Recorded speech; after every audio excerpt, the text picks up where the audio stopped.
Saya tidak pernah menoleransi praktik korupsi dalam bentuk apapun. Assalamualaikum warahmatullahi wabarakatuh. Salam sejahtera untuk kita semua. Om Swastiastu, Namo Buddhaya, salam kebajikan, Rahayu. Terima kasih atas kehadiran rekan media pada hari ini. Saya Nadiem Anwar Makarim, dalam kapasitas saya sebagai warga negara Indonesia yang memiliki hak dan kewajiban terhadap undang-undang dan hukum yang berlaku. Melalui kesempatan ini, saya hendak menyampaikan pernyataan sehubungan dengan dugaan korupsi program digitalisasi pendidikan pada saat saya menjabat sebagai Menteri di Kemendikbudristek. Pernyataan ini saya sampaikan sebagai bentuk tanggung jawab moral dan komitmen saya terhadap transparansi, integritas kepemimpinan saya, dan kepercayaan publik. Di tahun 2020, krisis pandemi COVID-19 bukan hanya menjadi krisis kesehatan, tetapi juga menjadi krisis pendidikan.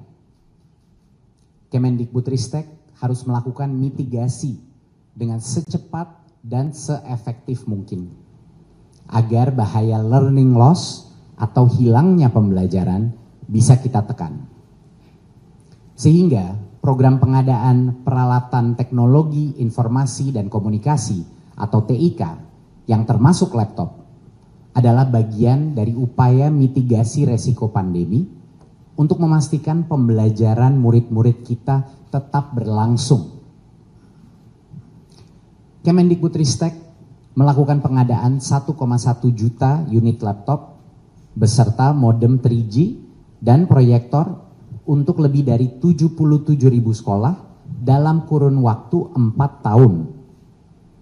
Selain mendukung pembelajaran jarak jauh, perangkat TIK itu juga menjadi alat peningkatan kompetensi guru dan tenaga kependidikan. Dan juga untuk pelaksanaan asesmen nasional berbasis komputer atau ANBK yang menjadi instrumen sensus kami untuk mengukur capaian pembelajaran dan juga dampak daripada learning loss.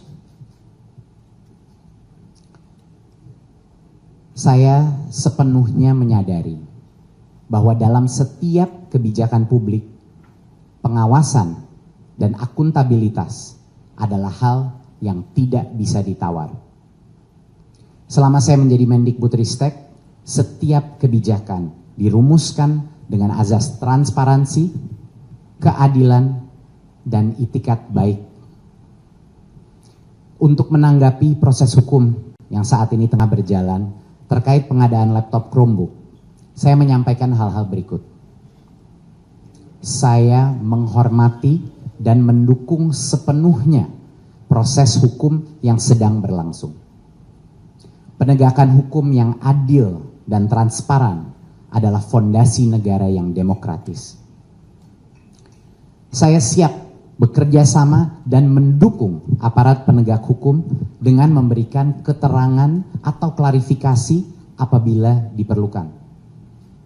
Saya percaya bahwa proses hukum yang adil akan dapat memilah antara kebijakan mana yang dijalankan dengan itikat baik dan mana yang berpotensi menyimpang dalam pelaksanaannya.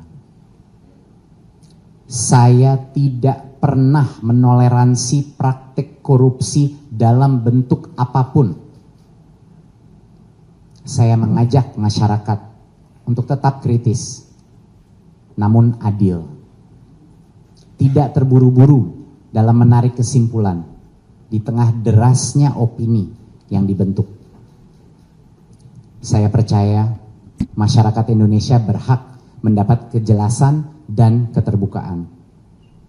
Saya berkomitmen untuk bersikap kooperatif demi menjernihkan persoalan ini dan menjaga kepercayaan terhadap transformasi pendidikan yang telah kita bangun bersama. Terima kasih atas perhatian dan doa dari masyarakat Indonesia. Wassalamualaikum warahmatullahi wabarakatuh. Om Shanti Shanti Shanti Om. Namo Buddhaya. Oke, jadi intinya ada dua inti pokok, yaitu Saudara Nadiem menghargai kewenangan kejaksaan untuk melakukan proses penyidikan. Yang kedua, Saudara Nadiem ada selalu di tanah air dan akan kooperatif setiap waktu dipanggil oleh kejaksaan. Hanya dua intinya dari segi apa yang diutarakan yang barusan.